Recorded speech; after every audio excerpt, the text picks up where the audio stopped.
session. Hope you are doing well after a nice party we had yesterday, and then just now looking at our program for today. The session is named Design and Heritage, and in the preface I'd like to stress some 5 points which we have to debate. The first, how to find conclusions if development of contemporary architecture is a threat for heritage. Let's put accent on a threat. And second, how heritage regulations impact the quality of contemporary architecture. And third, what can be considered as a good practice examples, and I hope that in our 3 reporters will give those good practice examples as well. And fourth, what the role of mutual understanding between heritage authorities, developers, and other involved persons and interest groups, which is the social aspect of the problem. And the last one, not the least, how quality design and product design elements can facilitate heritage accessibility. And we'll start with Royal Building Inspector, partner in Architect Office, Erik Müller Architecture, Trine Neble.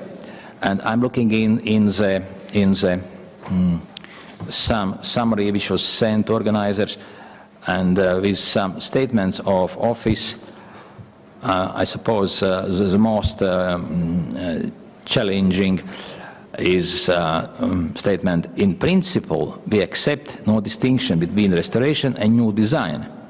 Our point of departure is always the potential of the existing landscape and context, which we strive to integrate into every project. And I hope that you will give us those projects. The floor is yours. Thank you. Does it work? Yes, it does work. I'm sorry I have to stand up because I'm deeply addicted to my pictures, and I can't really see them where I'm sitting, and I have to also manage a manuscript, so forgive me if I'm making a fuss of it. So, anyway, we're going to talk about heritage, contemporary. Next slide, please. You already know. The question is the development of contemporary architecture in urban and rural environment a threat to our cultural heritage? I'd just like to illustrate with 2 pictures it took last weekend in Paris, Quartier d'Amérique, which was made late 18th century, and this is what it looked when you take the look one way. Next slide. And this is what it looks like when you look the other way around. And of course, it's a threat to our cultural heritage. And what can we do as working or practicing architects to avoid it? How can we help, and how can we manage working with in order to protect the cultural heritage as much as possible, and also to develop the buildings and give them new lives so that it won't die? I'm presenting some examples of good practice and how to get there. Next slide, please. As Jānis said, I am a partner in a company, an office, architectural office in Copenhagen. It was founded in 1935, so we have 80 years birthday this year. So we do have some experience in working with architecture. We're working from in all parts of architecture, from new building to restoration, conservation, and transformation, all of it. And I mean, it's these last 50 years we've been working rather much, and we are well known in Denmark for our conservation and transformation. And that's the platform for where I am starting my my session today. Next slide, please. As I told you, I am an architect working as an architect. I've got my hands on the building, and I am working under the premises and the framework which is given by the laws and the people that I'm speaking today. You belong to some of them. And at my office, today I'll present 4 cases of good practice. 2 of them comes from my own office, and 2 of them come from a colleague of mine. And the reason why I'm here today is because some years ago, a Finnish colleague of mine, she told me, if you present 3 anonymous pictures of conservation or restoration projects, I can tell you which of them is Danish. Because you always see on the restoration that it's Danish, because the design is so takes over quite a lot. And I was rather astonished, but because I've never realized that. But it made me think, and well, I think she's right. She's sitting here, Marianne Lehtimäki, and she's in the board this afternoon. So maybe you can talk a bit more about it. I don't know, but I think it was quite a wake-up call for me to see how are we restoring in Denmark. And after that, we have also been working in both Sweden and in Oslo, in Norway, and the people there, they're a bit afraid of the Danes, because the Danes are rather rough to their heritage, they say. I never had that feeling, but it might be right. We are thinking a bit different. But in my office, and in many offices as well, we are working from a method where we are analyzing and value mapping, trying to search the principal values of preservation. And these are our tools, how to get into the building, how to understand it, how to sense it, how to find the ambience, how to find most knowledge possible about the buildings. Because we want to know why the houses and the areas are something special. We want to find out where the essential architectural technical strengths and weaknesses are. We want to find the principal values of preservation, the outstanding values. We want to find out how this house or the urban space should be treated as to preserve, establish, or develop the principal values of preservation. These are the 4 questions that we want to pose and to find the answers to those. And if you get into the house, it's very important. You have to go and you have to know your building as good as possible. You have to find out the historical reasons why it looks like it does. You have to go into the technical and the architectural point of view. In order to answer these questions, you also have to find specific recommendations. You have to find the principles for what can be seen and what can be accepted as interventions. If you find these things and you involve the newest knowledge on materiality and mending methods, then you are ready to start to work on your building. It's easier to say. Do you mind change the slides, because I think I've got enough.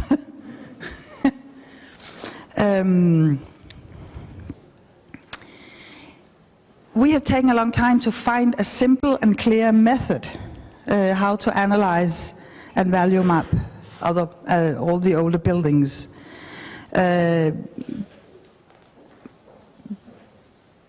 Because interesting architecture always have a high degree of complexity in terms of content and form. But it can also be caused by changes during the lifetime of a building. And all this complexity has to be found out. And this is one of our main points and how we approach the buildings. All these separate layers, all the stories, all the history, and all the inconsistencies, all the contradictions, all the things that are happening to a house is important to find out before you. Don't ever start by defining this is what's going to look like when I finish. You have to understand the house before you can start the decision of what's going to be like when you finish. Can I have the next slide, please? Just very short, these are the values that we are always talking about. There are the experience values, the subjective values, which I will not discuss values, because values discussing is quite another debate, and it takes hours to discuss. But these are the words that we always put into our analysis when we are working on our different cases. There's authenticity, architect. Now I don't have to read them. You can read on your own, can't you? Yes. Anyway, these are the very important things that we have to discuss. We also had this spring, we were starting a discussion on ambience. How do you qualify ambience? How do you qualify what you sense when you go into a house? How do you feel when you go into a house? How do you bring it on to your clients, and how do you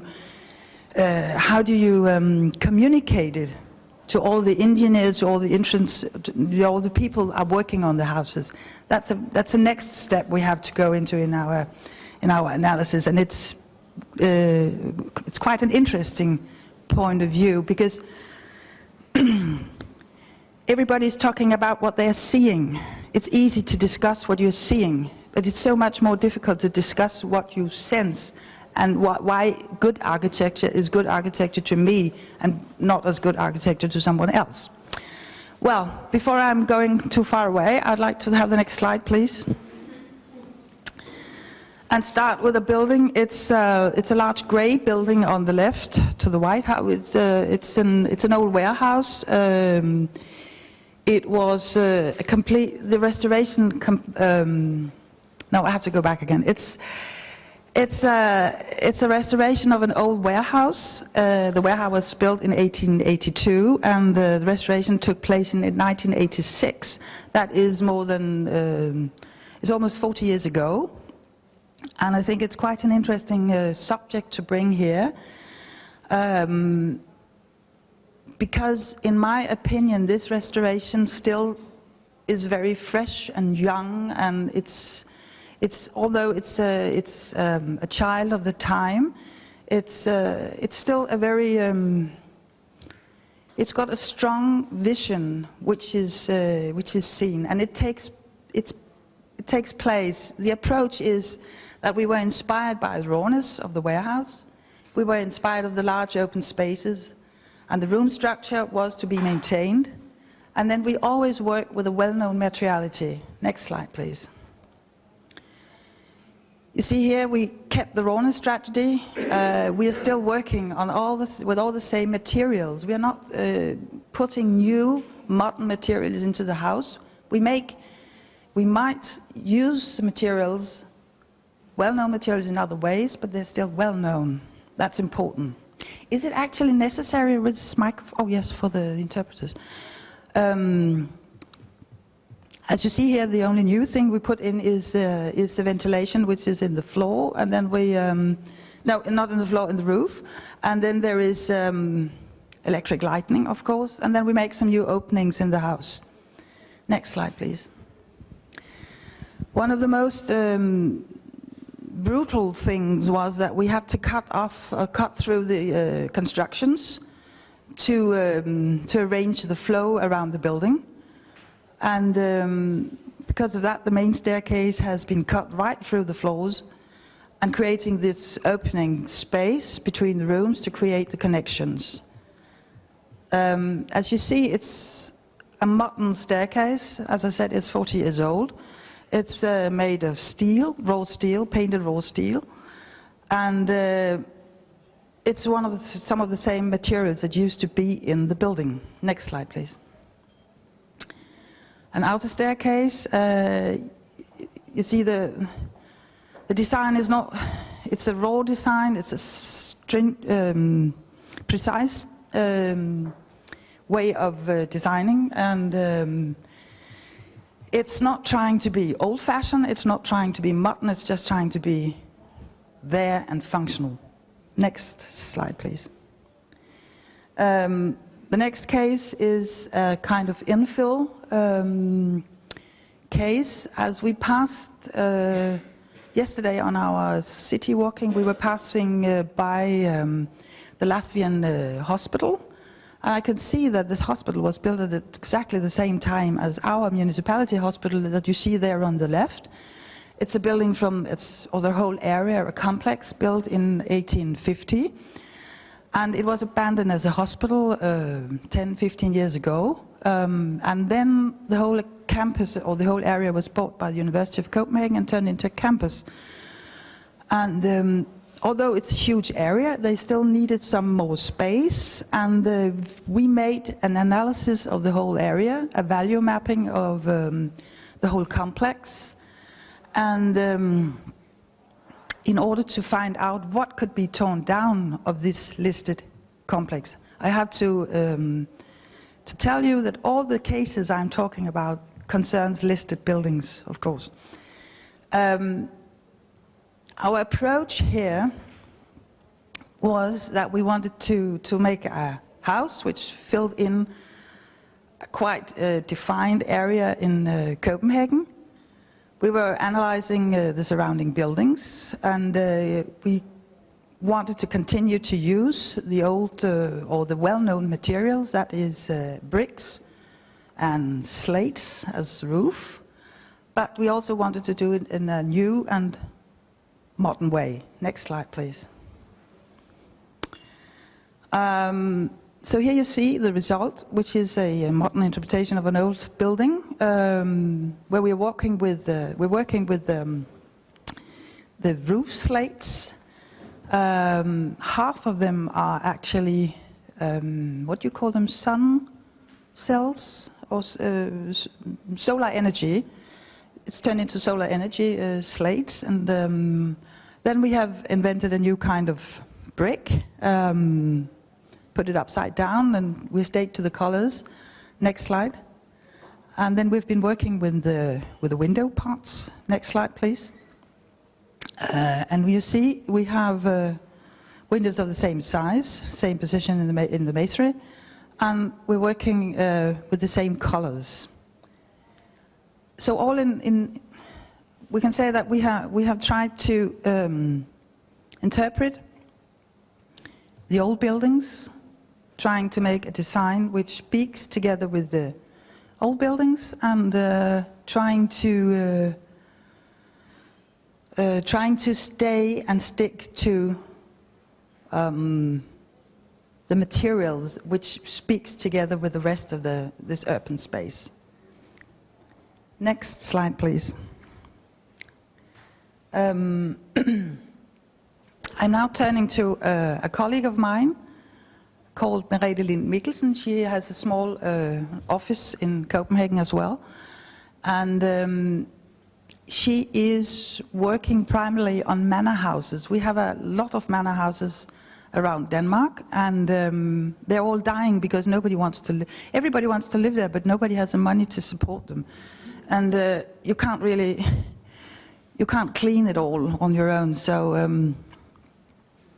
Well, they are thinking desperately, many of these owners, what to do with their houses, what to turn them into, and how can we use them.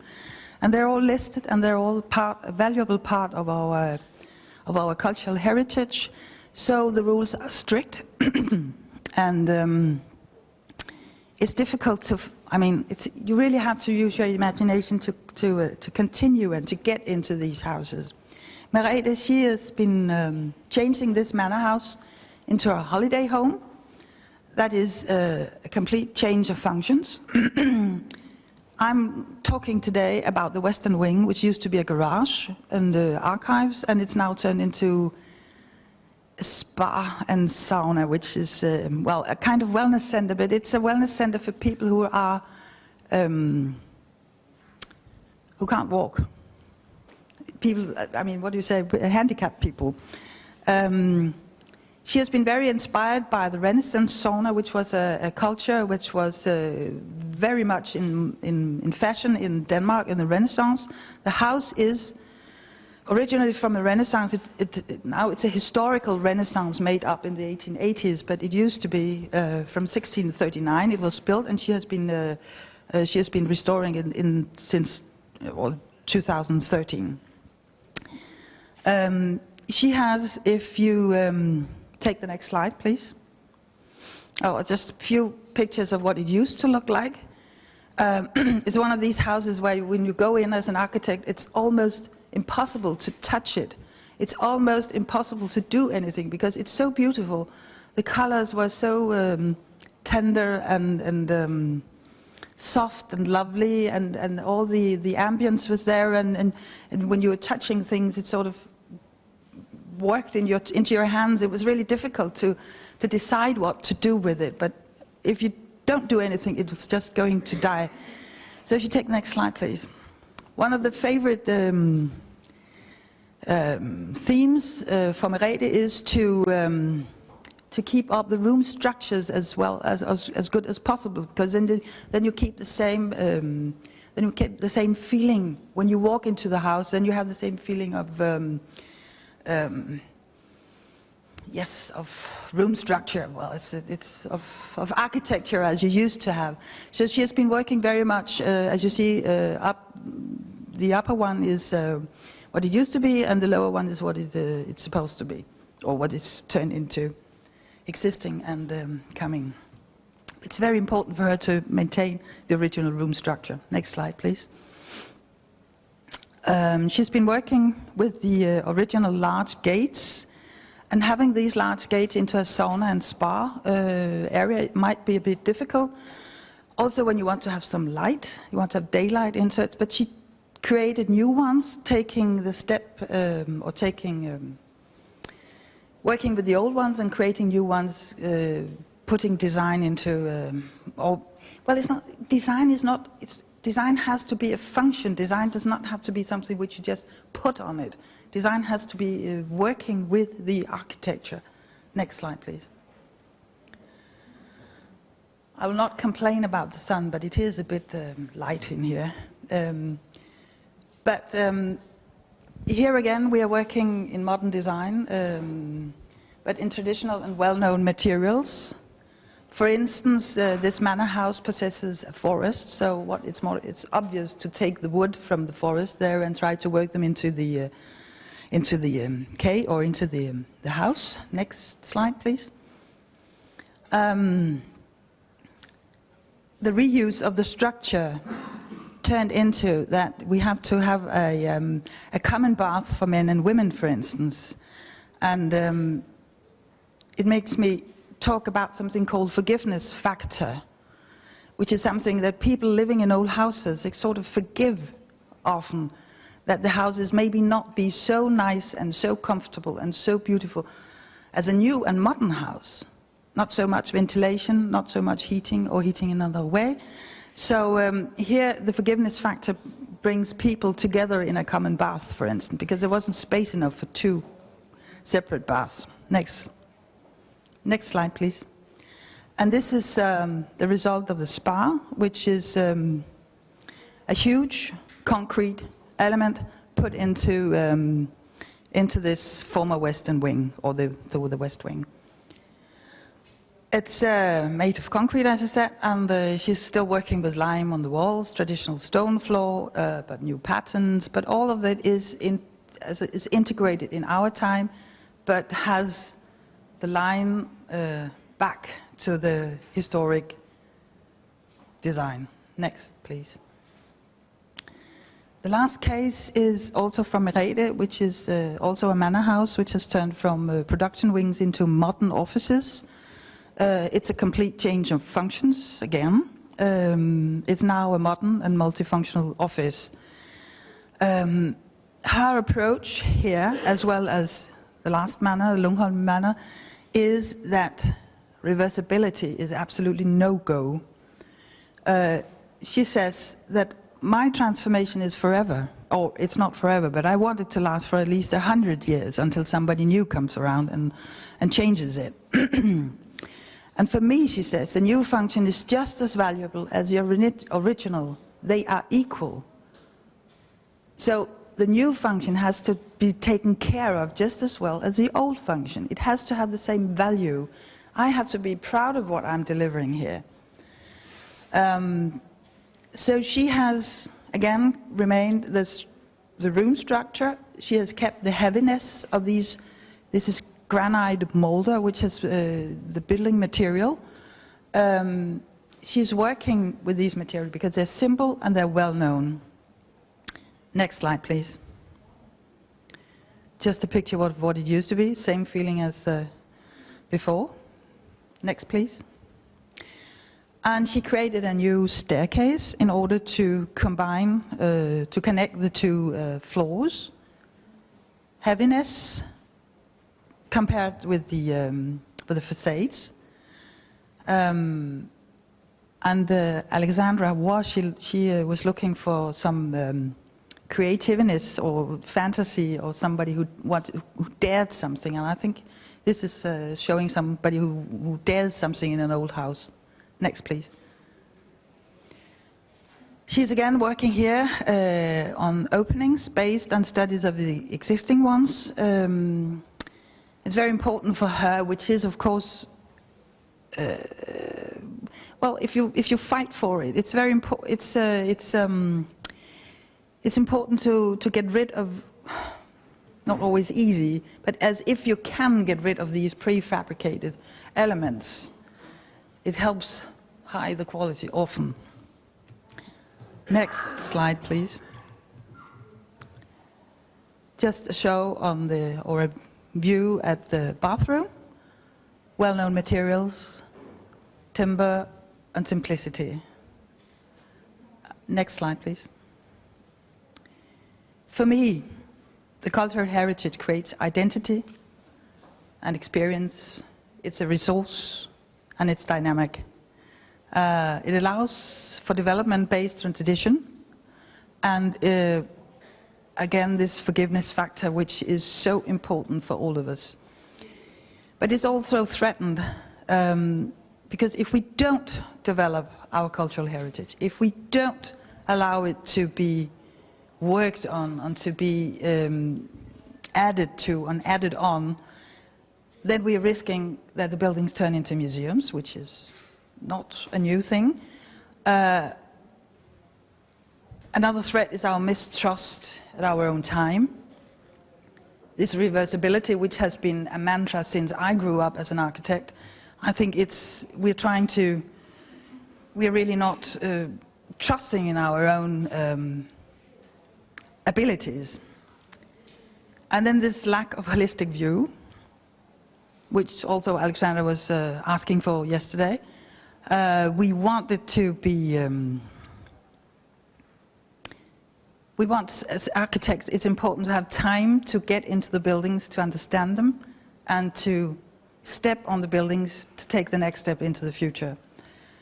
And then we have, I don't know, in Scandinavian at least, the demands for the newest technical solutions on behalf of, I think they know it here also, ventilation and heating systems and so on is one of the greatest threats I see to my work as an architect in old buildings. It might seem very down to earth, but it is a very, very large problem. I think these were my words. Thank you very much.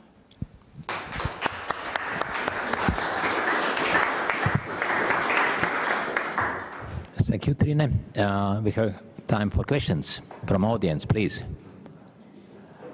I have one question regarding, I have learned good design, thanks a lot, and new term, forgiveness factor. It connected with the comfort, level of comfort, and those demands which have building code and then different requirements. How do you cope with them? Can you tell client that according to the building code you should have, let's say, mechanical ventilation, but you would like to not to install it? We try to.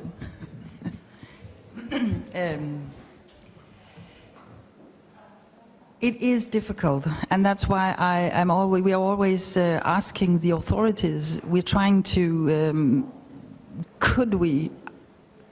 are there any possibilities of how to minimize the demands on ventilation? I mean, it's easier in a home than it is in a university faculty. It's easier in a small villa. We have been working on a gymnasium, a listed gymnasium, where we were trying to get in with natural ventilation. We were really trying very, very hard, and I can say that the Cultural Heritage Department, they supported us. But then again, our, what do you call it, entrepreneurs? Yes. They couldn't give us any, they couldn't They couldn't give us a... they couldn't... What? They couldn't give us a guarantee. Yes, they would not give in the guarantee. They could not bear the risk if the ventilation system didn't work. So we had to go and compromise and have to find a solution which could satisfy the entrepreneurs and the cultural heritage and the authorities. But it is difficult. But when I'm talking about forgiveness or this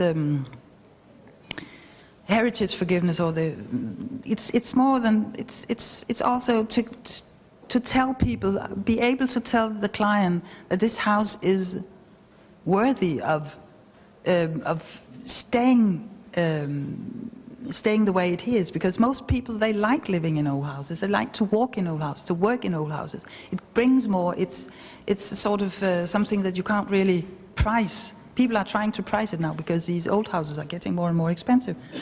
So. I agree with you. I suppose the same attitude as we have towards the old people. We should reduce bit demands, looking at the old man. Another question from audience?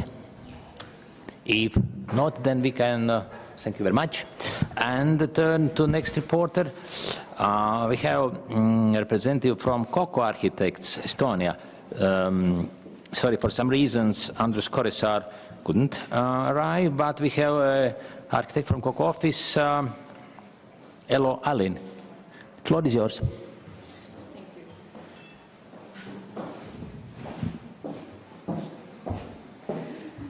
Do I have to use the microphone? Okay. It's going to be a jingle between these three things, but I'll try to manage. Hello to everyone. I'm Elo, and I'm replacing Andrus today. Unfortunately, he wasn't able to come and meet you all, but I'll do my best to replace him. And I would actually like to start off with a story that Andrus, who is one of the co-founders of KOKO Architects, just told a few weeks ago in Paris when he was giving a lecture. And the lecture he was giving actually on the same topic that we are discussing here today. But in order to explain the story, I will actually use the next slide. On this slide, you will see a church. It's not from Tallinn, Estonia, it's not from Paris, but it is from Jerusalem. This church is called the Holy Sepulchre Church, and it's considered by the Christians one of the most holy churches in the world, as it's believed that Jesus ascended to heaven from there. And if you look at the picture closely, on the right-hand side, you see that there is a ladder. Let me remind you, the picture is taken in 1885. And this ladder itself is called the immovable ladder. So some of you might know, some of you not, but I'll tell you the story. It dates back about 200, 300 years ago. Nobody knows exactly. But it's said that 6 orders of the Christianity came together and made an agreement that nothing will ever be changed with this church if there wasn't a consent from all the 6 orders. And at the time of that agreement, when it was made, there was some repairment works going on with the window, and therefore the ladder was there. And the ladder became part of this agreement. And if you look at the next picture, it's taken a year ago when Andrus visited Jerusalem. The ladder is still there. So there we go.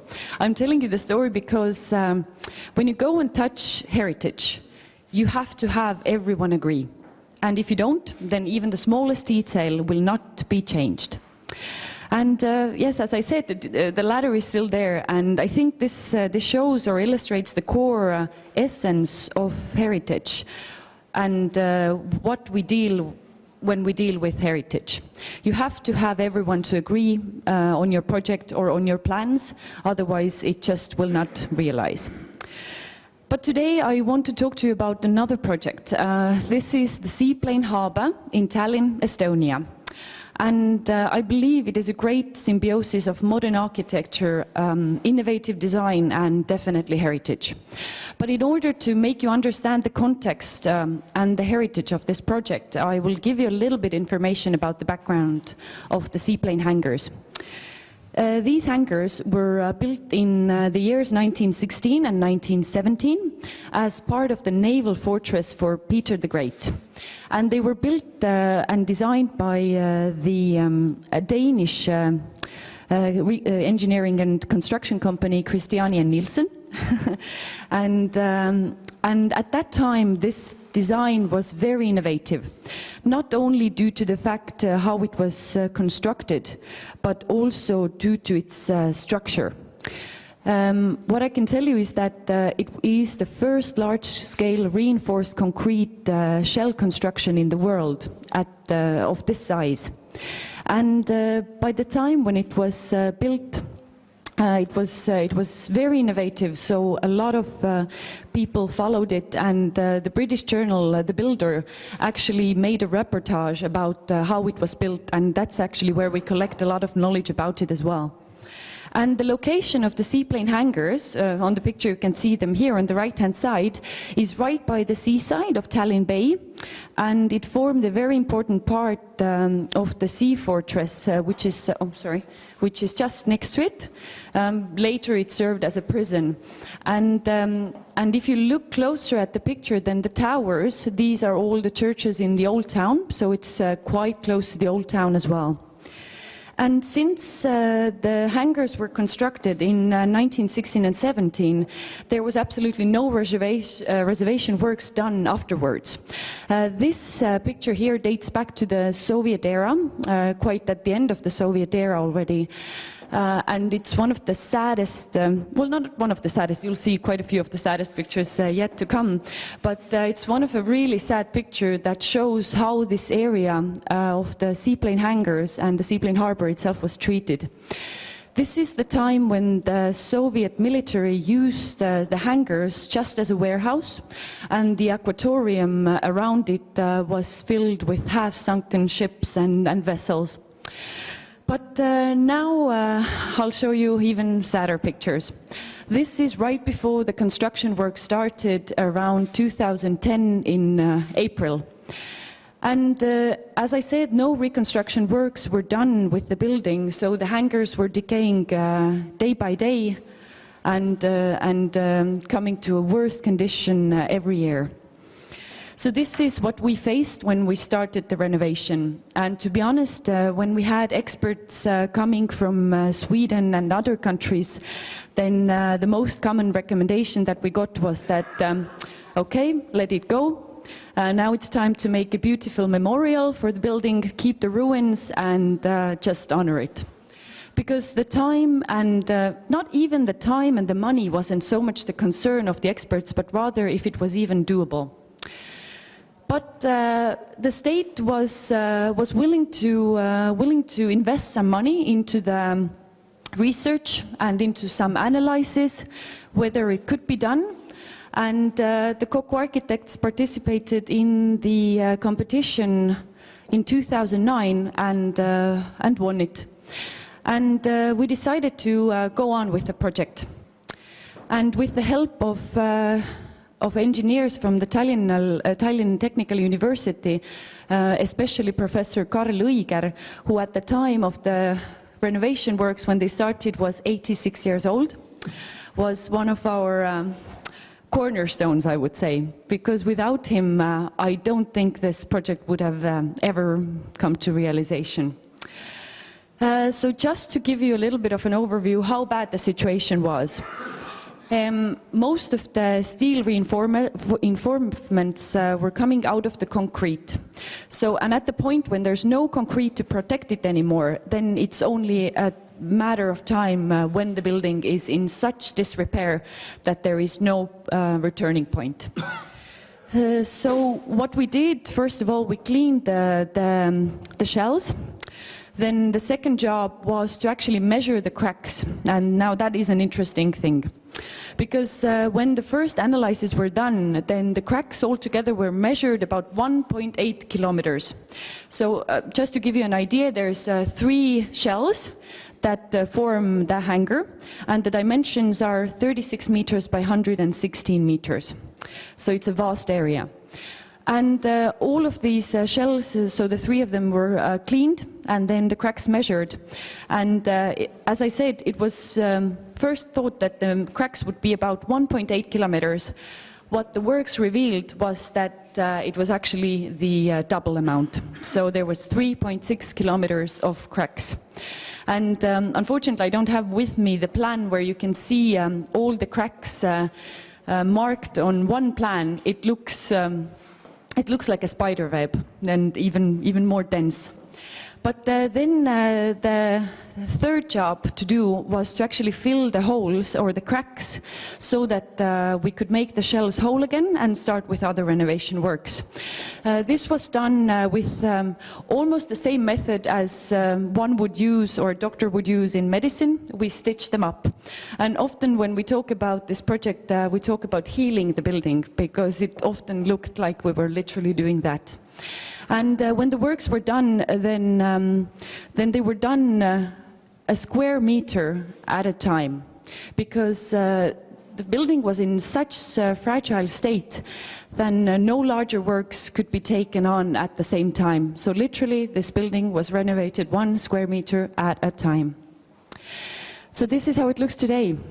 The building was completed in 2012. And it was turned into a maritime museum. So I really liked when Trine Neble said in her presentation that the threat is that the buildings might turn into museums. We just did that, and we were very happy about it. But just to give you a bit more details about this project, it wasn't only important because it was a heritage building, but it had a lot of meaning because of the area. Up until the Second World War, the city of Tallinn was quite open to the seaside.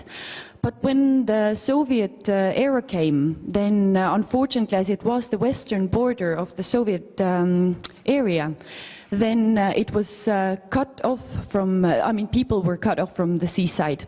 About 200 meters from the seaside was a no-go zone. And therefore, people just didn't go there because it wasn't possible. And as it was a threat to security, then this area was very strongly protected and it was very militarized. So just a regular person that would normally go to the seaside couldn't do that for many, many years. And people forgot their habit. And therefore, when this project started, then Tallinn was the cultural capital in 2011. And one of the biggest ideas or biggest wishes of the cultural capital year was to open Tallinn up to the seaside once again. And the Maritime Museum and its reconstruction played an immense role in that. And I'm happy to say that nowadays people do go there. And after opening the museum, we've had, with the first 2 years, and the first 2.5 years actually, we had over 1 million visitors. For an Estonian museum, that's an absolute record. I think the most we have for our modern art museum is about 100,000 people a year, and that was already a record. So the Maritime Museum has definitely overcome that as well. And the area, obviously, that takes still decades or maybe a little bit less to come, that it would be completely opened up to the people of Tallinn. But I think it's already definitely a step closer to the goal.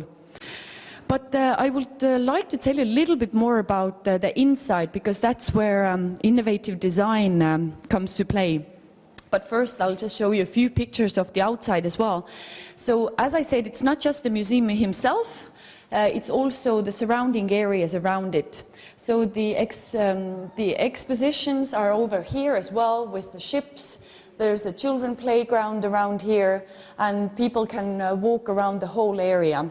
And then the square over here, right by the seaside, we use the same graphic. These are the concentrical rings, and this one is lovely from aerial photos because you can see it quickly, and it's even suitable for the helicopters to land, and so it has a practical meaning as well. And it's become very popular for people to come and organize events there, especially in the summertime. For example, the Maritime Days that gather every year about 80,000 people together. They've taken their event right to that side. And also the midsummer celebrations take place around the Maritime Museum. But I would like to tell you about a very interesting change to the existing building. Before the renovations, this side here and this side here, they were both mute, so they were basically closed-off walls. What we decided to add as an addition was to make these walls actually of glass, so they are glass facades. But at the moment you don't see them, as they are covered with the metallic folding doors. This was another interesting addition that we added to the building. And it serves quite a few purposes. First of all, because of when you're making a museum, then inside you need to have spotlight on the exhibits. So we couldn't have the outside light coming in. Therefore, we had to cover the glass facades with the folding doors.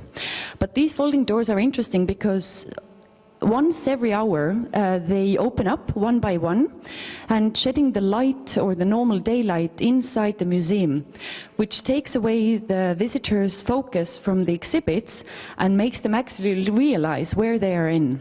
So that brings the attention to the building itself, because as much as the exponents themselves, the building is one of the biggest exponents, we would say.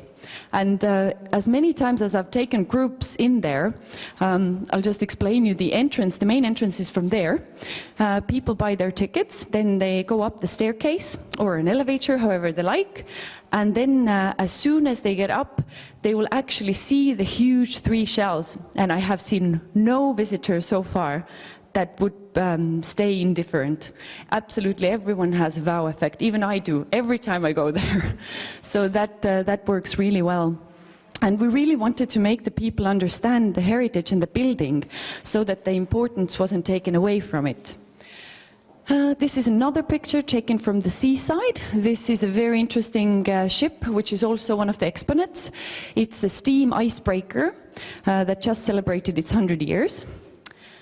And now you can see the folding doors have been lifted up, and that's what happens every hour once. And another interesting factor that they do is during the night time, when the museum closes, then we lift the folding doors up so that the people who are just strolling around the seaside can actually have a sneak peek inside. So we have special spotlighting for exhibits, so it changes one time to another, and then people who are walking around it can actually have like a little teaser that, oh, I really want to go see inside. And that has worked really well as well. So this is a bit of a better picture, maybe a close-up from the folding doors. And I'm going to move with my talk to the inside now to take you through these changes that we made to the inside of the museum. So this is the section cut. So I will first explain a little bit what was the main idea behind the exposition. We knew already when we started with the project what were going to be the exhibits, and we placed or decided to make our exposition around one of the main exhibits, which is the submarine Lembit, which you can see over here. So this submarine dates back to 1936, and as you can see, it's almost half the size of the museum itself. And we decided that we will create the exposition around it. Another goal that we had was not to disturb the integral space of the inside of the museum, because if you cut the space up by, let's say, little exposition boxes or something like that, then you take away the wow effect and you take away the understanding of the building. And we definitely didn't want to do that. So instead, we decided to create our exposition in 3 layers and in horizontal layers. So maybe it's easier if I explain on this picture. Basically, Lembit, as the main exhibit, marks the waterline.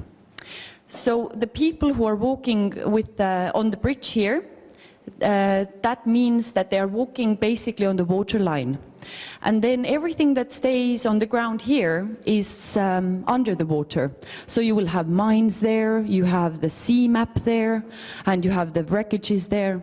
And then everything that is above the seawater is actually things that are in the air. For example, there is a seaplane. It's an exact replica of the short 184. It hangs from the ceiling. And we also have the sound of the seagulls. So once you enter to the museum, you literally feel like you're in a sea world. But some pictures from the inside as well. So before I give you the new picture, the after picture, I want to maybe bring some attention to the shells inside. If you look at the inside of the shells, then you see that they look like there were rivers coming down. These literally were the rivers coming down. Because of the horrible state of the hangars, the seawater often was able to make its way through and in, and with the course of years, it damaged the ceiling, but at the same time, it looked quite beautiful. And together with the Cultural Heritage Board, we wanted to give the same feeling to the new inside. And that was a really difficult task, but I hope we did well. So this is the result here. But the way we did it was very experimental because we had no idea how to make it look like it was natural. So what we did after covering the ceiling with a very thin layer of concrete, we decided to paint it or color it with a dark pigment. And then we called the fire trucks and the fire guys and had them wash it down with their fire hose. And after it dried up, that's how it looked like. And thinking back to that process, I still am surprised that we were allowed to do things like that and to experiment. But it was I think there was nothing certain about this project, and it literally evolved day by day. And thanks to great cooperation with the Cultural Heritage Board and the Tallinn City and all the officials, I think the outcome is definitely worth it.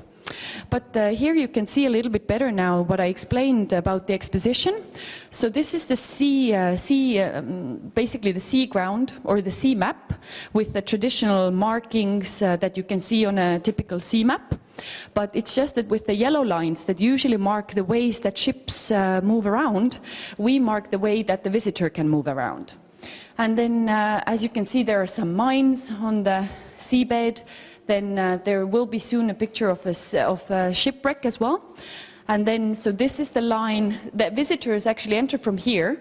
They start to walk the bridge like this. And then this is the line of the sea level with the submarine Lembit. And I will show you. This is actually the picture from the process, how we dyed the shells from inside. And this is a very mystical picture because I will try to show you, if we have enough time, I will show you a quick video that we made for the advertising of the museum as well.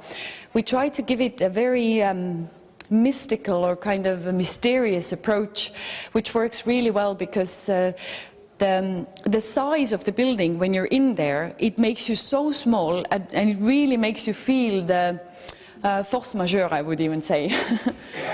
So, and another very interesting detail I want to tell you about are these bridges. As I said, we try to keep the old constructions completely separate, so not to ruin this chef-d'oeuvre that it really is. So every new construction that we did is standing either about a meter away from the walls or completely separate, so nothing is actually attached in that sense. And these bridges are very interesting because they are inspired by the 19th century railway bridges, but done with complete new technology, so basically 3D technology. And every vault or every part of this metal was designed with a different shape. And once they came out of the factory after making them by the 3D prints, then the workmen who had to put them together had absolutely no idea how to do it because they hadn't done anything like this before. But what the result does is that it makes it look like it's it's moving around inside the exhibition. And another thing, what it does, the curve here, it's actually very steep, and it follows the same steepness of the shell. And when the people go up here, then you are almost to touch the seaplane, and you are really high on the exposition hall. And yeah, here you can see already the people up there. So once you go up there, you literally feel like you're going on a 90 degrees angle. And this is the shipwreck I told you about. It's called Maasilin. It's a very old shipwreck, and that's why it's also based on the bottom of the sea. And just another reminder of what the building state was when we started and what it was when we finished. And in 2013, the European Union Europa Nostra Cultural Heritage Award, the Grand Prix for renovation and reconstruction, was given to the Maritime Museum as one of the most difficult concrete renovations ever done. And if we look back at this process with our company, it's by far the most difficult process we've ever done, but we wouldn't change it for the world. So I hope you've enjoyed it, and if you have questions, I'll be happy to reply. Thank you.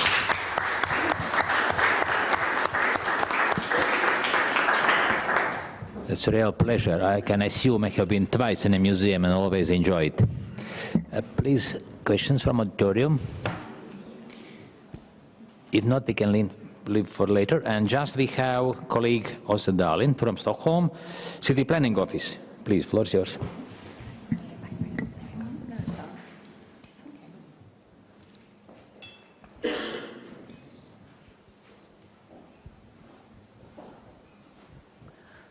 So thank you so very much for inviting me here. It's such a pleasure also to come to Riga. I've never been here before. It's a wonderful and very exciting city, I've understood. And I will also stay here and spend the weekend here, so I will see a little bit more. I'm going to talk about what's happening in Stockholm right now. And I think the situation in Stockholm is rather different from Riga, because we have a really rapidly changing historic urban landscape in Stockholm. So I will use my 20 minutes to give you some glimpses from how we work, more strategically with the cultural heritage issues, but also a little bit about our policy documents, our methods that we use, and I will also give some examples.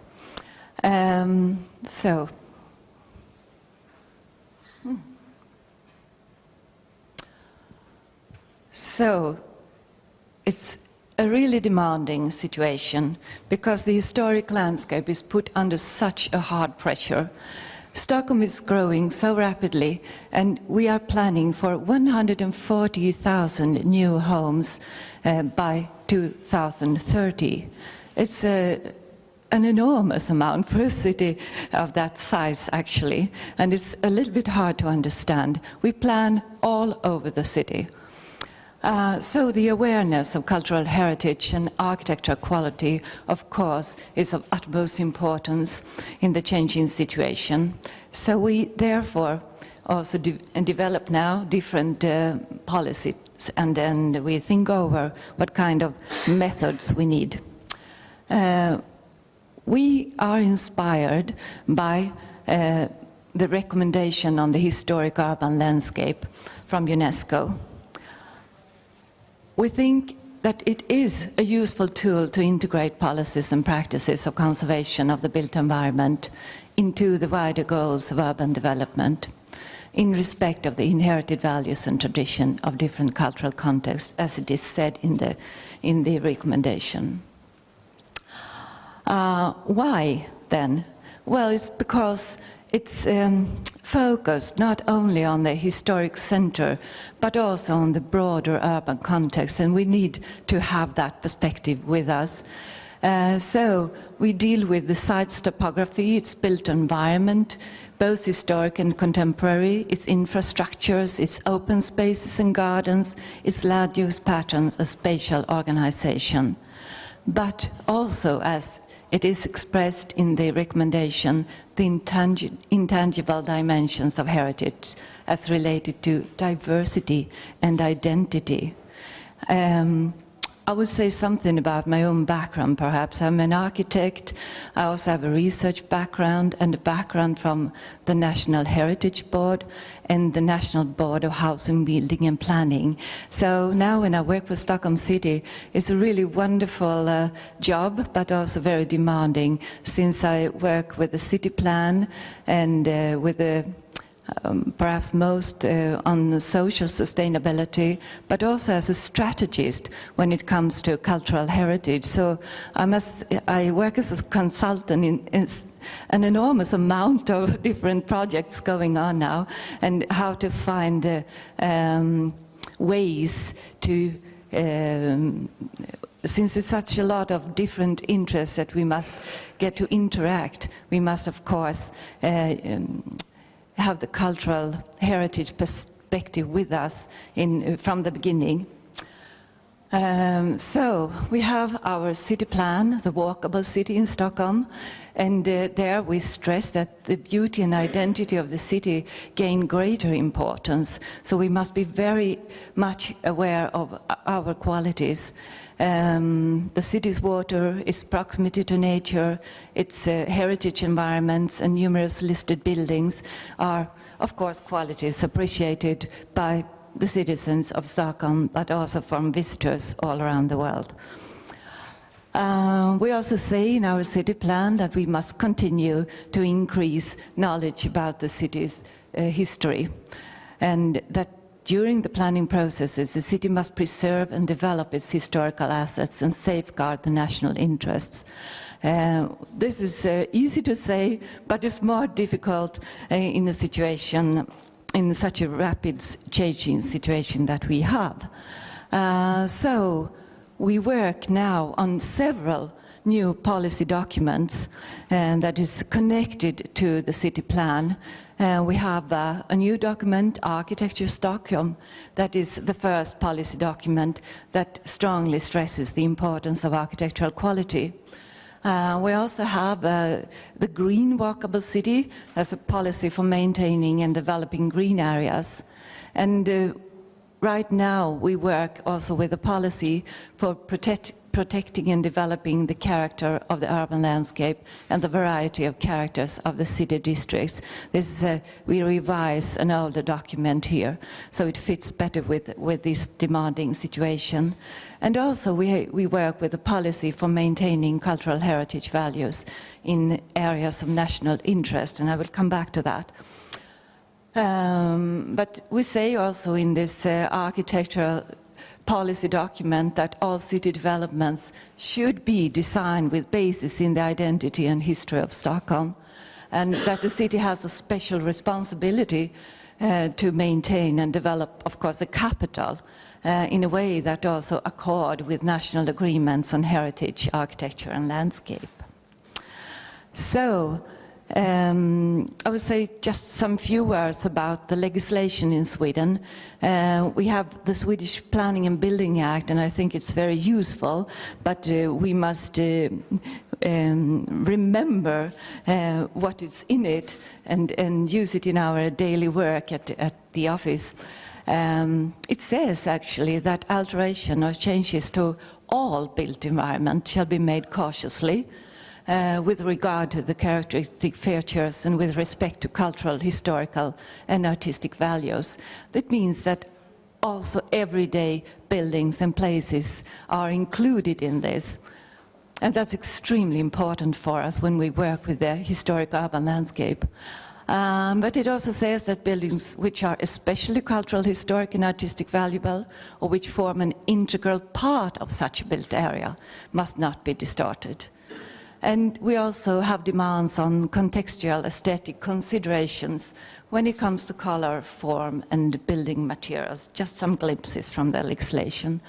Another of our laws is the Swedish Environmental Code. And here we have a system with areas of different national interests.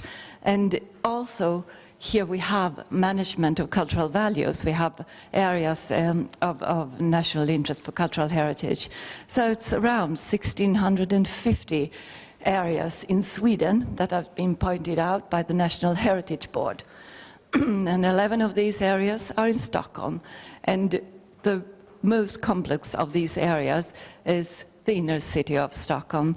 And it's a hard job for us to manage with this because the county administrative board, that is the state, and the municipality, we must find agreements in every plan we make in the inner city and the other areas that have been pointed out. But we do, actually, at least we have some kind of basic agreement that cultural heritage values should be inspirational for managing the ongoing changes in these areas. But of course, we have many conflicts and many different opinions between the state and the municipality that we must solve ongoingly. Just right now, we work with how to bridge conflicts in urban development and how to develop the cultural identity. So just right now we have made a document on the maintenance of cultural values in areas of national interest, that we have a broad dialogue with a lot of actors going on. So when I come back to the office on Monday, I will read all the statements from different actors, and it's going to be really interesting to hear how can we deal with the conflicts here. So just some few words about the everyday work at the City Planning Office. We work very closely to our city museum that actually give professional statements on all plan proposals. And in Stockholm we also have the Stockholm Beauty Council that is a freestanding think tank, perhaps you could call it. And collaboration, of course, with the state, the county administrative board, and dialogues is to find these good dialogues about the cultural heritage with all actors. It's very inspiring, actually, and not as difficult as could be, as we sometimes think. To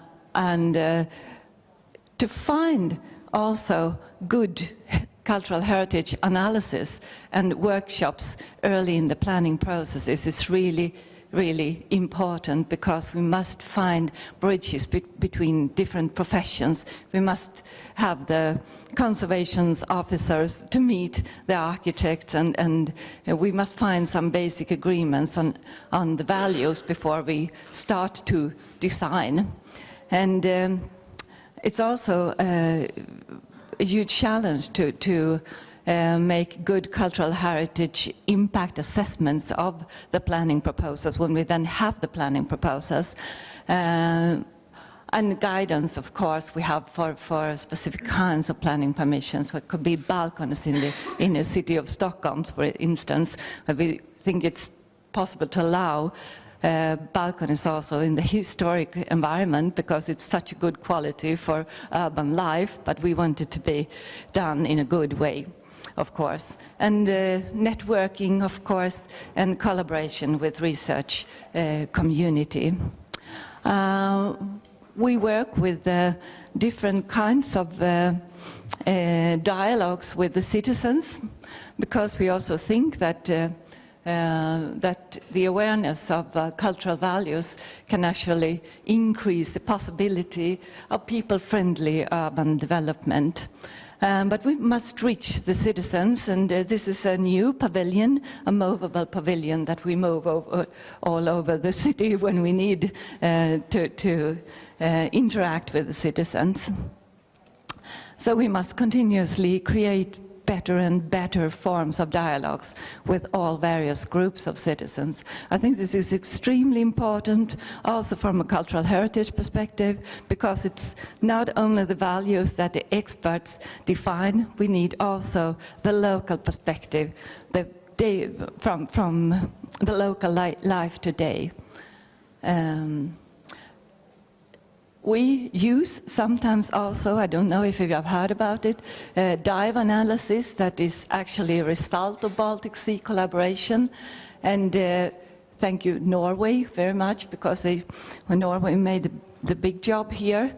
And we have found that this kind of analysis, where the purpose is to focus on urban heritage qualities as development asset, is really useful when we develop bigger areas and we must add new structures in existing urban environments.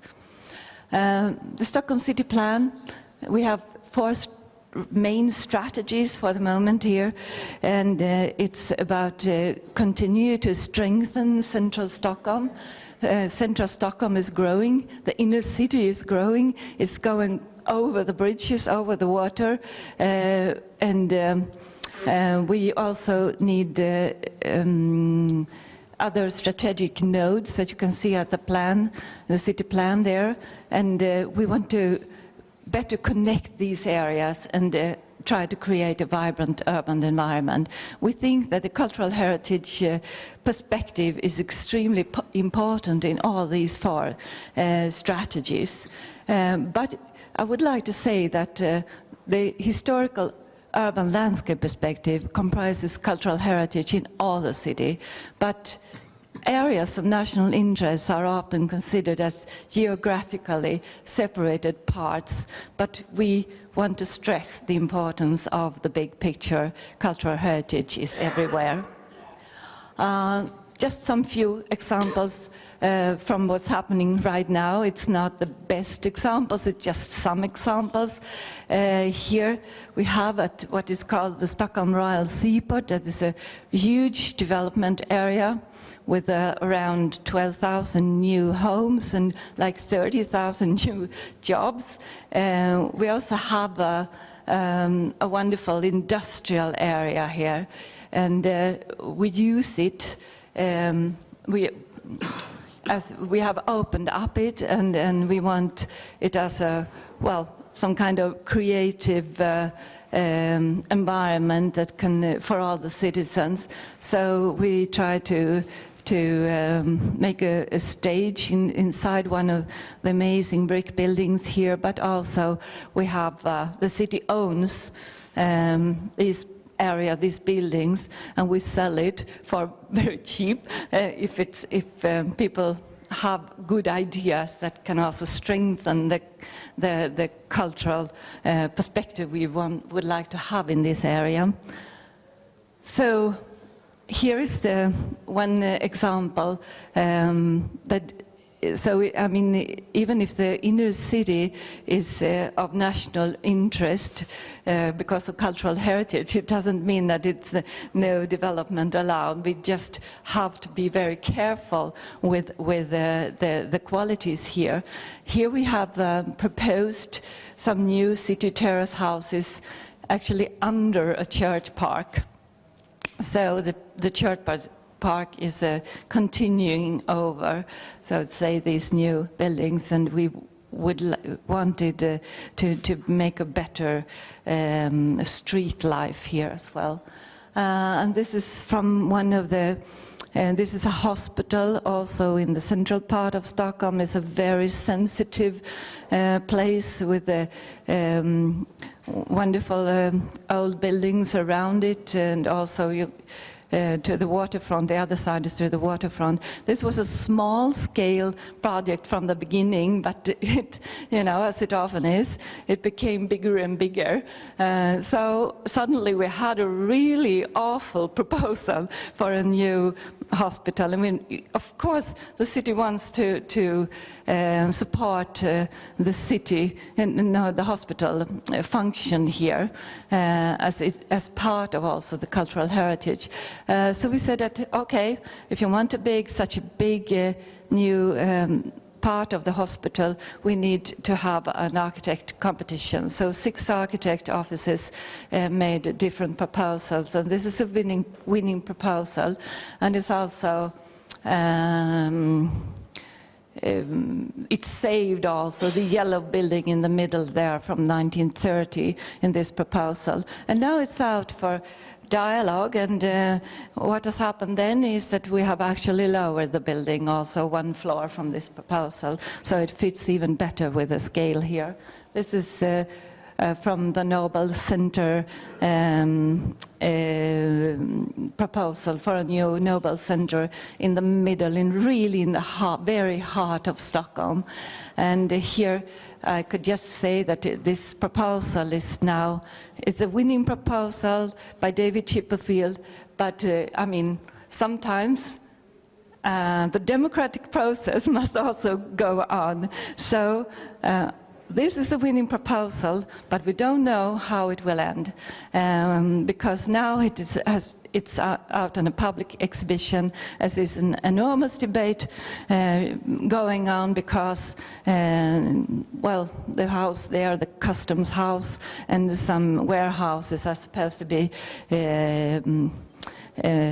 toned down, and it's people react on that, of course, and some people also think that this is very big for being in the middle of Stockholm. So we'll see where it ends. It's some kind of conflict with the artist's idea, but that's how it is. So this is my last picture, because I would like also to say that we have, since we built so many homes during 1965 to 1975, we have areas that we must take care of in a good way. We must do it in a way that fit with the urban life. We must strengthen the urban life in these areas.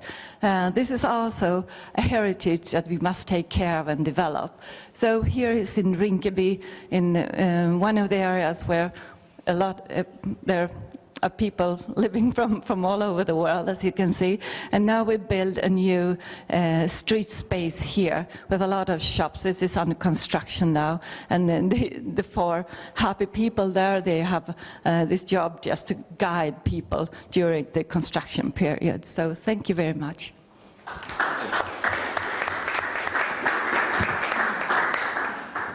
Thank you very much for a good insider's view in a city life. I suppose every city will be happy if we can have a policy how to bridge the conflicts.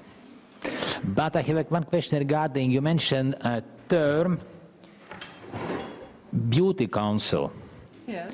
What's that kind of body? How was it established, and how does it work? Oh, I'm not sure I can give you the full answer, but it's perhaps Anita and Birgitta can tell how old is it. Do you know how old it is? It's around 100 years or something. The Skönhetsrådet, the Stockholm Beauty Council, it's kind of it's connected to Stockholm city, but it's like freestanding. It's people from academia and from various kind of NGO, we should say contemporary, non-governmental organization? It's a freestanding organization, but it's connected to Stockholm, and we pay also for their advices. But they are not, how can I say, they're not, they can feel free to go out in the debate. Then they are not closely connected to follow the politicians or so. So they give us, you know, input on the development of Stockholm that is rather free, actually. And sometimes we use it, and sometimes we don't use their advices, I must admit. And it's a lot of men also, I can tell. Some other questions from audience? Use mic.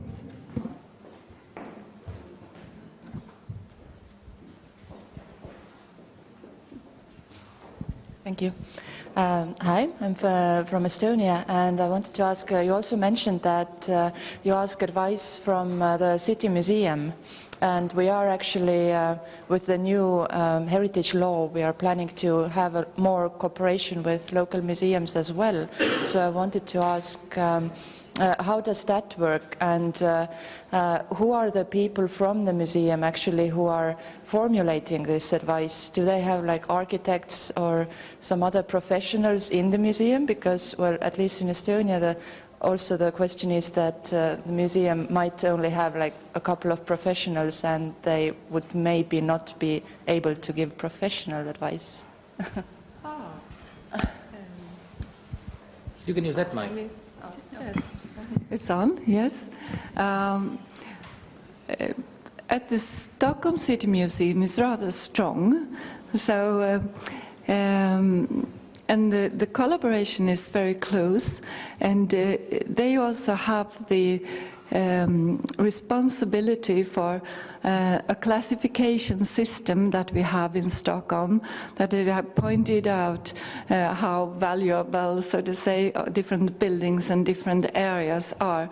But this is used as a kind of advice for us at the City Planning Administration, because we handle with the Building and Planning Legislation Act, the Building and Planning Act, so it's actually we that take the decisions, but they are our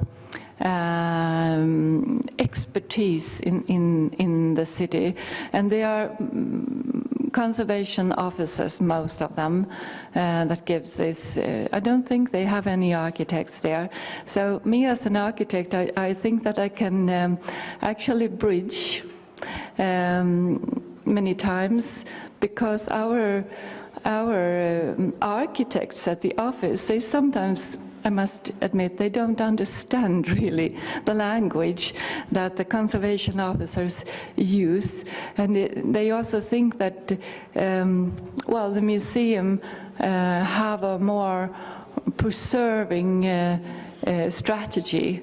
I mean, they're more, how can I say, and I think it's good, really, since we have such a changing situation.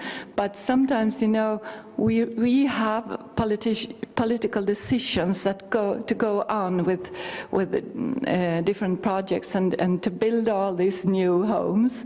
So actually, we have to find good solutions, and then we must cooperate between the different disciplines. This is extremely important.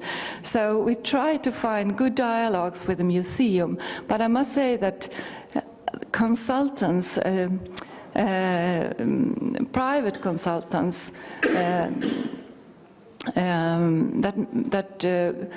it's not the city museum that make the cultural heritage analysis. It's more private consultants, and these are more pragmatic sometimes, and of course because they have to.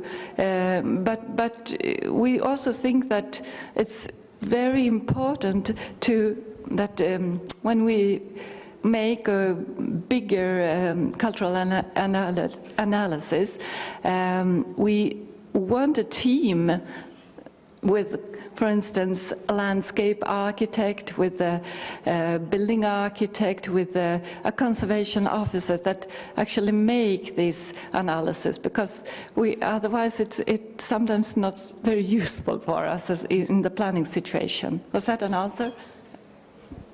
Thank you. Another question?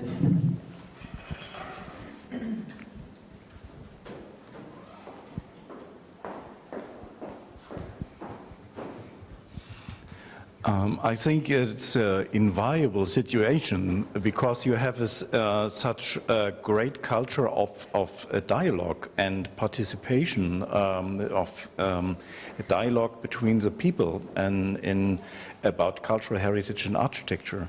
Can you tell us something more about the process of the history of such a dialogue? Is it a very long history? We haven't such a situation in Germany, and I think it's a very lucky situation, and I think it's a lot of learning from your situation. That was very kind of you to say that. Perhaps I've given a false picture. I hope not. I think that we have in the planning process in Sweden, I think it's a tradition of finding agreements, and we have such a lot of meetings. And of course, I mean, in Stockholm, it's so attractive to build in Stockholm. We can also put demands on that. Okay, you want to build this and that, but then we need. You also have to pay. Actually, it's not the city that pay for all this analysis. It's the building companies or well, so that is one part of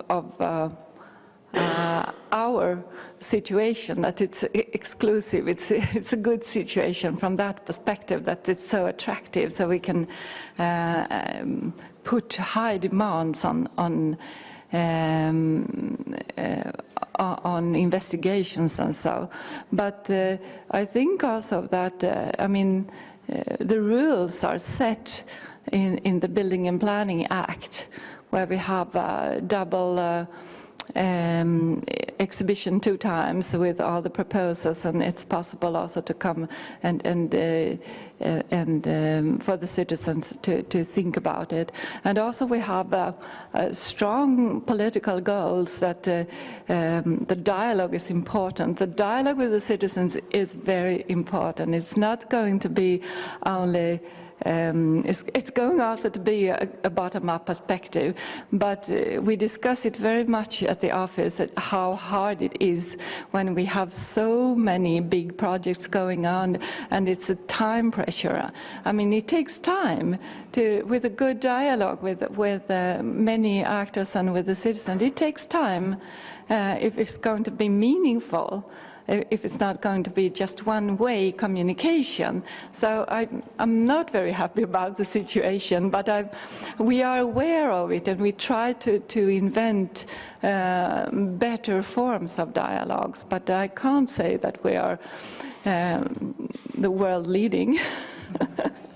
Thank you. That's 11 o'clock. Last question from audience, please. Question, but it's comment for Åsa. You were talking about this dive analysis. It was a regional approach, and in the beginning, what was the idea was to make some kind of Wikipedia for that, but we didn't manage yet. But I think this is something that it's coming, that it is different disciplines, but then it's also the public people to learn them to read the environment and what is there, how the continuity and what are the changes, and then to add these values. And I think that this is something that also here when we have this interaction, that it is these different sectors, but also the public. And from the Denmark, I could tell a good practice is that I think that you are arranging every year a conference between the National Body for Heritage and the Architects of Association. So every other year it is the other one who arranges, and there you, how to say, take up some examples, new, maybe controversial examples of restoration, and then have a debate. The architect who has been doing is supporting and telling the justification why I did this, and the others are then arguing in the Danish way, sometimes very directly and so. But it's a good way to have this dialogue and understanding. And if I think about your Maritime Museum, there's also this, how to say, for me it was new, this that you are getting a response in the exhibition from the audience, because there is this tablets, and then from there you can search more information and ask them to send information to you, and in that way you leave traces what are the interests of the audience when they are inside. So this kind of system, I think that we need to develop. That's nice. We have came to conclusion that we should have a system. But I suppose 5 minutes past 11, we should have a coffee break. Thanks a lot. Hope to see you next time. Thank you, ladies.